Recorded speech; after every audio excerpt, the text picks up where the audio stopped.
So it's about 10 minutes till 9 on Friday, West Coast time, January 10th.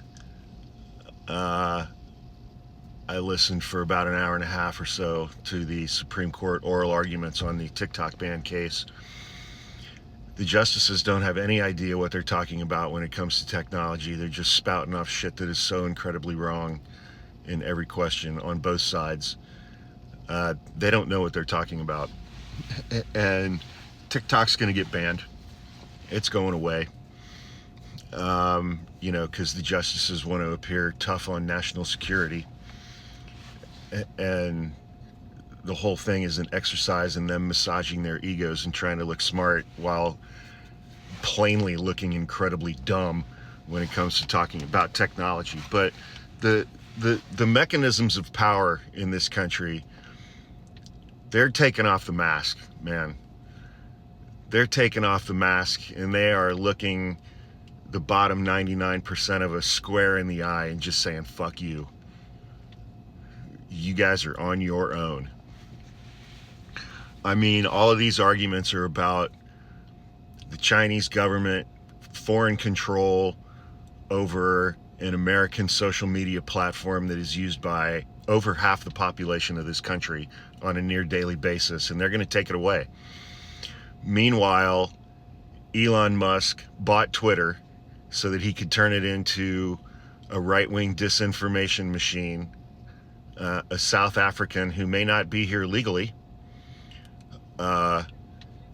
and he, because of John Roberts and the Citizens United decision, Elon Musk was able to pump $250 million into Trump's campaign, and countless billions of dollars worth of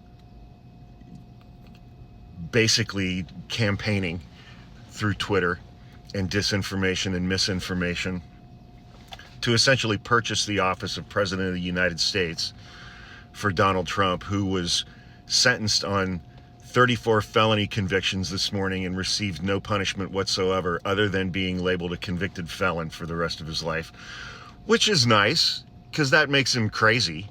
That makes him crazy that he's a convicted felon. And he is a convicted felon. But, so now it's like we're left with Twitter and Facebook and Instagram, which, all of the concerns of these justices about TikTok collecting data on Americans while ignoring Twitter, which is basically a foreign-owned social media platform operating in the United States.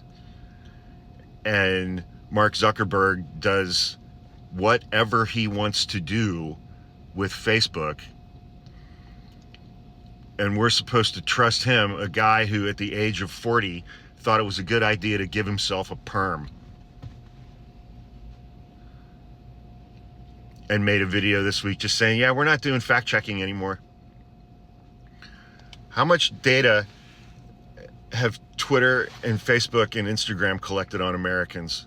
And you seriously going to tell me that data is not for sale on the open market? China could just go buy all the data they need on every American in this country. They could just go to every American's Facebook page and get their name and their birth date, where they live, where they work, who their friends are, who their family members are, and get all of that information on those people from Facebook as well, just by looking at their Facebook pages. This whole thing is a fucking farce, man. It is an absolute farce. And now Donald Trump and South African Elon Musk and Vivek Ramaswamy, this court is so concerned about our government being controlled by foreigners and Americans being improperly influenced by foreigners. They're going to come in and systematically disassemble the United States government, along with every single program that benefits everyday Americans. That's all going away. And these guys are going to use the United States government as a way to enrich themselves. The masks are off. They are all the way off.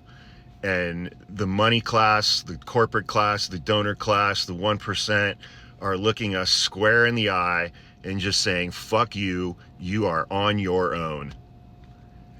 And you think Democrats in Congress are going to save us?